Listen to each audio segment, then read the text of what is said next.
More and more researchers have acknowledged the superior explanatory power of a new computational model of cognition that refutes a linear track in perception and action, embodied prediction.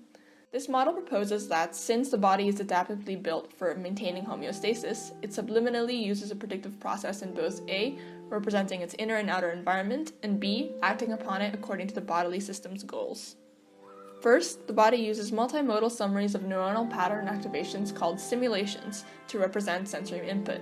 This means that while a grouping of sensory input at hand may be received through one sensory modality, the brain will partially reenact a summary of the neuronal activation patterns from all modalities from previous encounters with similar groupings. For example, at the sight of an apple, your brain enacts not just patterns of neuronal activation for color, shape, depth, etc., but it also simulates those which had occurred at an apple's crunchish sound, the sweet taste, the smell of an apple pie from last year, the proprioception of clutching one, etc. Second, the body predicts what simulations will be activated when both representing the world and acting upon it. When representing the world. A. The body uses past experiences to anticipate incoming sensory input with a supply of ready-to-go latent simulations that are sent to sensory cortices so that they are accessible to be compared with present incoming sensory input from any sensory modality. When light waves enter through the vision modality, many predictions are available to the visual cortex, one of which is a multimodal summary of activation patterns for apple. B.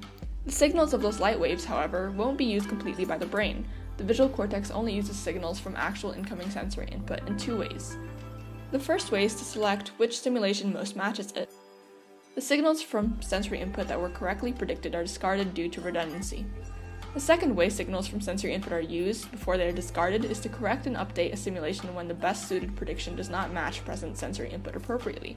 In that case, the signals from sensory input replace the simulation's visual cortex activation patterns, which were wrong. This gap in prediction corrected by signals from exogenous input is called prediction error. To minimize prediction error, simulations are corrected to more appropriately predict future sensory input. This predictive function of modeling the world by inferring the causes of sensory input is called causal inference. As I mentioned before, predictive processing has also been proposed as a basis of action.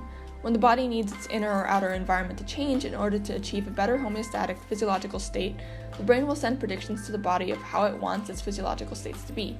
For example, the brain will send signals to the muscles in your right arm that predict the proprioception of those muscles moving. Since your right arm isn't actually moving, there is a prediction error. The muscle cells will attempt to minimize the prediction by assuming the desired physiological state. The muscles will contract, resulting in your movement to pick up the apple. This is called active inference. And there you have it, an outline of the paradigm shift in neuroscience, cognitive science, psychology, and philosophy to embodied prediction, the neurobiologically probable core mechanism of both representation and action. If the brain can predict well, that means that it can anticipate homeostatic boosters or hazards with counterfactual physiological bodily changes in position before sensory input even confirms the need for them.